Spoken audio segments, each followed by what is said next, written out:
Greetings, this is Warrior King, and the time has come for the lions and the lioness to tell their own story. This is the lion's voice. Give thanks and praise for the wonderful blessing that's been poured on me. Give thanks and praise. Jah use I as an instrument to set the people free. Jah give her the power to chant. Jah give her the power to chant. Rastafari, the lion's voice. What do you have to tell the people about Rastafari? Light to the world. The king of kings and the conquering lion of the tribe of Judah. Elected himself, first rightful ruler. Hey yo! Yeah. Hail them high, hail the black king on the 23rd of July. So tell them guy who praise God up in the sky, it's a lie. The Almighty living on your night. From ancient time them a try. Them Romans know them just open them suit and ties. Criminals ain't got no alibi, they stole my people. Then them come without them genocide. Are you talking about slavery? Them couldn't kill. The lion will come conquer Judah tribe. Go through tribulation, and I strive, see sufferation, and I still rise. That's why we tell them in America, live Rastafari in every ghetto area. We come to tell them in Toronto, straight at East. Welcome to the Lion Voice Network. This is the story of Empress Taitu. Empress Taitu. It is not certain when she was born. Years as early as 1839 and as late as 1851 have been put forward as possibilities. In any case, by 1892, Empress Taitu was already a force to be reckoned with. The height of her glory was eminent, but she had already proved herself as a powerful, conservative voice in the politics of the realm. Taitu's father was Ras Bitul Haile Meriam, one of the ruling Yeju Oromo families of Gondar. Her mother was also a noblewoman from Gondar. Taitu was raised knowing what it meant to rule. Her bloodline highlighted how precarious Ethiopia's tribal distinctions were regarding the Solomonic throne. Even though she was Oromo, Empress Taitu's chroniclers made sure to emphasize her descent from Emperor Susenyos I, who reigned from 1606 to 1632. Her family was an offshoot of one of the daughters of Emperor Susenyos I, who had 25 children by several wives, illustrating how widely dispersed the Solomonic bloodline was among Ethiopia's highland nobility. In Begemdir, not far from Debre Tabor, was the village of aristocratic women. Madedi Meriam. To enter, one needed special permission. Empress Manan Leben received audience at Madedi Meriam and interacted with the other ladies and nobility there. In a land where it was customary for people to walk barefooted, Madiri Meriam was distinguished by the volume of noblewomen who wore Turkish slippers, and their beautiful footwear was matched by the beauty of their vegetable gardens. The village served as a sanctuary for both Ras Ali's wife and Ras Wube's daughter during the battle for Debre Tabor. It is also considered by some to have been the birthplace of Empress Taitu. Taitu's father Batur died at the Battle of Ashal, one of the battles that ended the era of princes. Taitu was at a monastery in Gojam at the time. Meanwhile, her brothers were taken captive by Emperor Tejazmatch II to receive instruction with the other princes of the realm. This is how it is said that the future Emperor Menelik II first learned about Taitu. As he became close with her brothers, he inquired if they had a sister.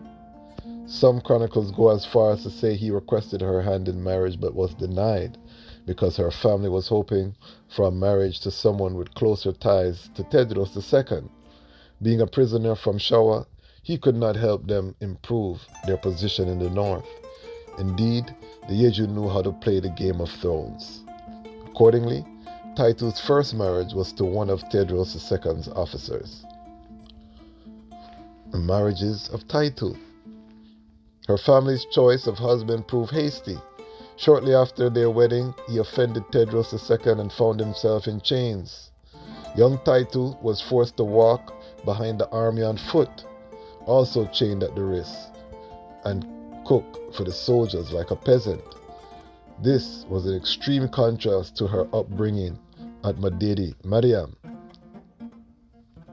Following such disgrace, she married two other high-ranking men, the Dejazmatch Tekle Georgis and the governor of Yuju, Janitar Udai. Both these marriages were also chess moves orchestrated with family consultation, and both men were divorced when it became appropriate, although it could be precarious to be a noblewoman over a certain age without a husband. Single women could fall victim to the dreaded Tsar demons. According to local folk tales, the Tsar demon looked like a handsome light-skinned Ethiopian, but could cause physical and mental illness.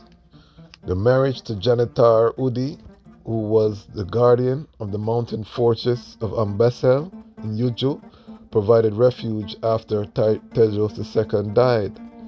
Taitu was safe when the war of the Dejazmatch versus the King of Kings took place. After Emperor Johannes IV emerged victorious, Taitu's husband, a loyal governor of Tejos II, was imprisoned, and she was allowed to return to her mother, who resided with her new husband at the monastery of Devra Mewe. Taitu did not stay at the monastery for long and ended up marrying again, this time to Dejazmatch Zekargachu. He was the brother of one of the most powerful women in Ethiopia, the beautiful and cunning Bafana, whose claim to fame was that she was the love of the powerful king of Showa, Menelik II. Intellectually, the Dejazmatch was no match for his new wife. Taitu could read and write Amharic and Ge'ez. She was versed in the sacred texts of the empire. She was a poet, masterful chess player, and could play instruments as well. Intimidated by his noble spouse, Dejazmatch Zergachu resorted to physical assault in an effort to impose his will on her.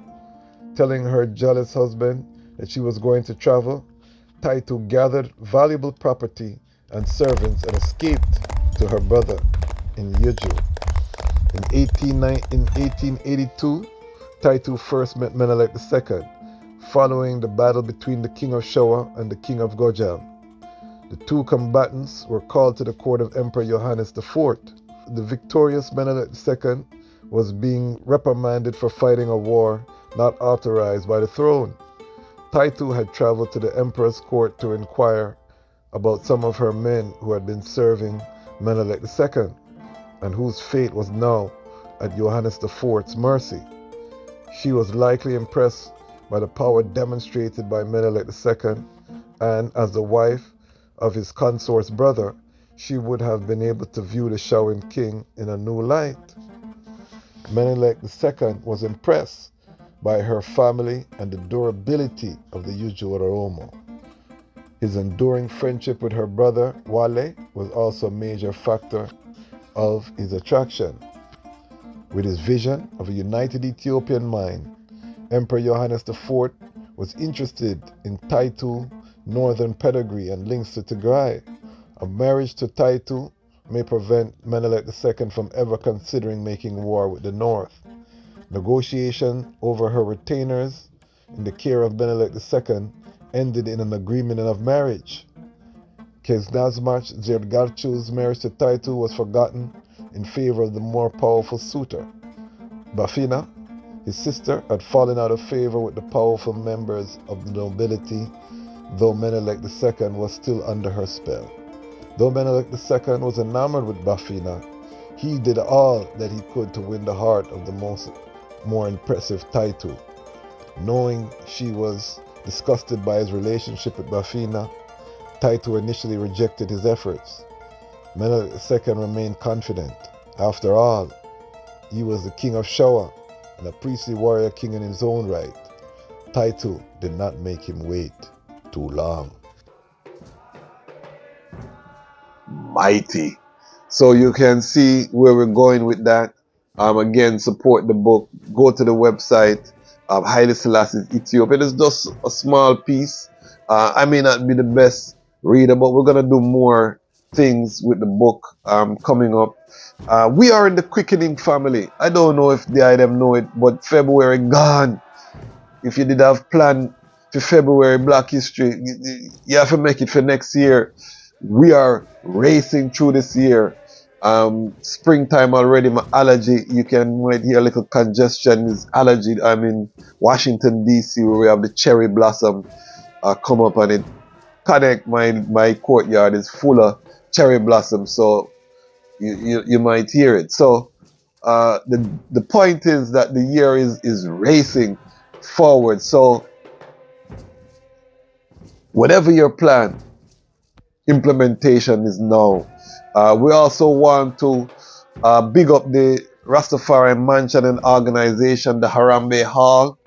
The first Harambe Hall in-person event is getting ready to take place at House of Siba. We had Ras Jabali interview on the channel. So if you're in Jamaica, next Sunday, make sure you tune in to the Harambe Hall. We'll probably talk about it next Lion Voice episode as well. And family, make sure you just tap in. Let's connect. Again, this is Woman History Month. We are flooding the airwaves with the sound of the Rastafari woman who has done so much wonderful, powerful work. So all of our topics will be around the Rastafari woman and the importance of the woman and building a strong Rastafari family and what we need to do as brethren to support, love, and cherish our beautiful black woman who support us through highs and the lows. All women still, but as Naya Bingi, as a black man with a black wife, raising black youths, we have to preserve the roots. So we have to make sure we always acknowledge and big up the black woman of the earth. Maximum respect. All the sound people.